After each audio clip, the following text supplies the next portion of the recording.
Et bonjour les amis, j'espère que vous allez bien, très bien, très bien. Donc je suis au temple de Banansao. Banansao, c'est mon petit village. Voilà, c'est l'endroit où je suis resté des longues journées, des jours et des jours ici, à apprendre la méditation, comme vous le savez. Et là, ils ont enlevé l'échafaudage. Voilà. Donc c'est pour ça que je me suis dit, allez, je vais leur faire une petite vidéo, c'est mieux. Et vous verrez beaucoup plus de détails sur ce magnifique là. Je vais appeler ça un temple parce que vous l'appelez le temple, parce que quand je dis autre chose, vous me dites c'est quoi. Donc voilà, donc on appelle ça un sala, c'est un temple d'ornement. Et c'est magnifique. Voilà, je vais vous montrer un peu les détails, je vais vous expliquer un petit peu pour ceux qui n'ont pas suivi. Donc ces couleurs, ces miroirs, tout ça c'est des miroirs. Tout ce que vous voyez ici, là les verres, c'est tout collé, tout collé, tout collé. À l'intérieur, il y a encore échafaudage parce qu'ils n'ont pas fini. Voilà. Donc il y a évidemment la statue du Bouddha avec la grosse stèle où à l'intérieur il y a beaucoup d'offrandes parce que comment ça se passe, c'est que avant de construire tout autour, qu'est-ce qu'on va faire? On va faire une procession et on va mettre la statue comme ça, voilà. On va la mettre et on va construire tout autour. Donc tout ce que vous voyez autour, ça s'est fait après la statue et les stèles. Voilà. Et après, quand il va y avoir la cérémonie, on va enlever les tissus orange et on va nettoyer évidemment, parce qu'il y a quand même de la poudre de ciment et tout, donc on va nettoyer les statues. Et de là, dis donc, ça va être magnifique. Donc c'est pas grand. Ici, on va se mettre au milieu. Sur les côtés et en face, il y aura le moine bouddhiste qui va faire la cérémonie. Et la personne qui va venir dans ce temple, c'est des jeunes moines qui vont rester dans un temple minimum 7 jours. Et ils vont venir ici pour prêter serment. Eh oui. Donc le grand moine va lui dire tout ce qu'il doit faire dans le temple. Et après, de là, il partira habillé en moine dans le temple qui est là-bas. Alors pourquoi je mets des pauses, c'est qu'il y a des abeilles, donc il faut faire attention. Voilà, surtout ceux-là, ils sont assez rudes quand on se fait piquer. Voilà. Ici, il y a toujours un trou. Toujours. Bon, là, il est plein, évidemment. Après, on va le vider. Parce qu'il faudra aussi mettre des offrandes. Donc il y a beaucoup de rituels, beaucoup de choses qui se font, hein, évidemment. Là, ça va être la couleur, il va y avoir bien sûr des fresques. Hein. Tout n'est pas fini, les volets. En principe, ce sont des volets en bois qui vont être dessus. Là, ce que je vous montre, c'est mon village. Donc pour ceux qui vont venir chez moi, voilà le village. Je vais vous le montrer de l'autre côté aussi. Il y en a beaucoup qui font. Voilà. Donc il y a toujours 4 portes, obligatoirement. 2 ici, donc 1 et 2 ici, et 2 là-bas. D'accord? Alors pourquoi? Parce que, 1, pour le courant d'air, mais le plus important, c'est les 4 points, enfin, c'est référence aux 4 points sud, sud-est, nord, nord-est, dans les 4 points cardinaux. Voilà. Pour les fenêtres, non.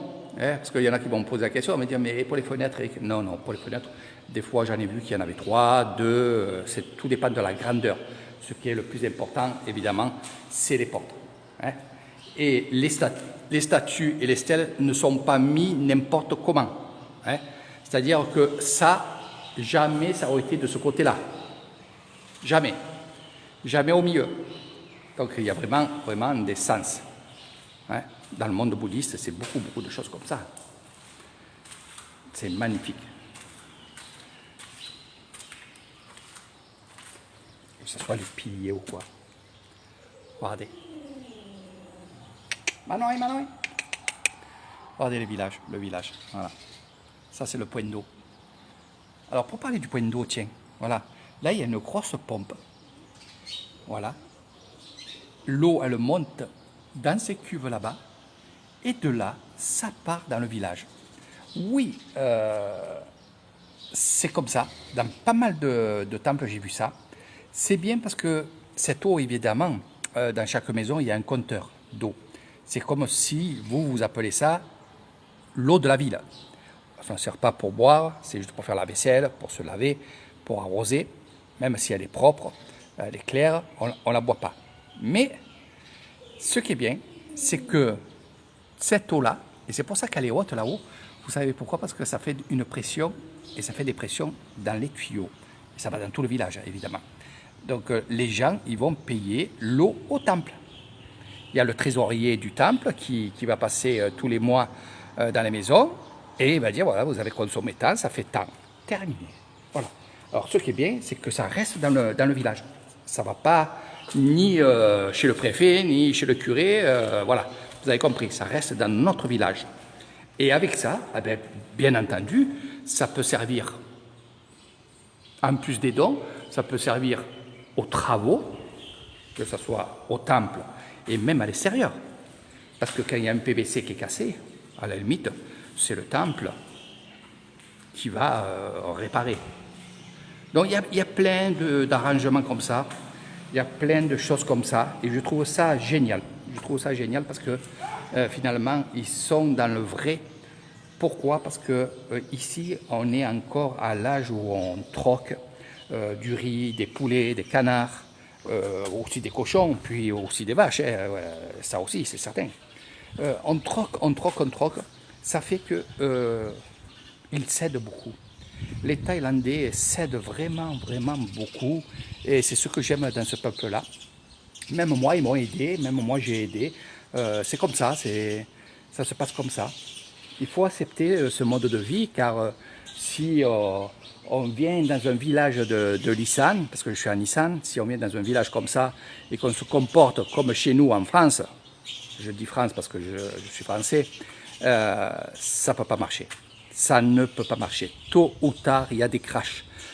Parce que les Thaïlandais acceptent assez facilement que vous soyez dans leur village, que vous avez acheté un terrain ici et là, acceptent parce que vous êtes avec une femme du village, vous voyez, mais ils n'acceptent pas trop que vous participez pas au village.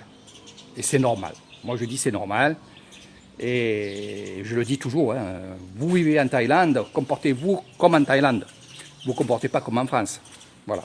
C'est un petit passage pour vous tenir au courant de comment ça se passe ici. Surtout dans les vieux villages. Il faut faire attention. Ceux qui connaissent beaucoup les vieux villages savent que les Thaïlandais, un jour ou l'autre, si vous faites des choses qui ne sont pas bien, ils vont vous le faire payer. Voilà, c'est certain. C'est comme ça. Donc, non, il faut être avec eux. Moi, je suis très bien avec eux. Et je vous le dis franchement, ça peut, voilà, il y en a qui vont dire c'est bien, il y en a qui vont dire c'est pas bien. Mais je préfère travailler des Thaïlandais qu'avec des étrangers. Voilà. On ne parle pas de tout ce qui est mon hôtel avec les excursions et tout, ça n'a rien à voir. Je parle là de vivre. Hein. Moi, je me suis vraiment assimilé vraiment dans la peau des Thaïlandais. Voilà. Et c'est vrai que si on me donnerait le choix d'être Thaïlandais ou Français, je n'hésiterais pas, ça serait Thaïlandais. Je vous le dis franchement. Voilà. Après, je ne dis pas que la France, c'est pas bien ici et là. Non. C'est que je suis bien ici, mieux qu'en France. Voilà. C'est simple. Il y en a qui me disent, Eric, tu détestes la France maintenant que tu es bien en Thaïlande. Non, c'est pas que je déteste la France. Je sais la France ce que c'est, et je sais, évidemment, la Thaïlande ce que c'est. Voilà. Donc après, à nous de faire le choix. Il y en a qui préfèrent la France. Hein. Il y en a qui vivent ici, qui me disent non, moi, ma France, c'est ma France. Peu importe. Mais moi, c'est vrai que je passerai vite. Si j'avais le choix, je le ferais. Voilà. Je le ferais d'être vraiment thaïlandais, sans rogner la France, évidemment. La France est très beau, la France est très belle, il y a des coins magnifiques. Mais après, le mode de vie de France, non, voilà, ça ne me plaît pas, vous avez compris. Voilà. Après, il y a des petits villages de France qui, sans doute, ressembleront à vraiment la mentalité des villages de Lissan. Voilà, pour finir, regardez, c'est très très beau. Allez, on va faire un tour dans les rizières.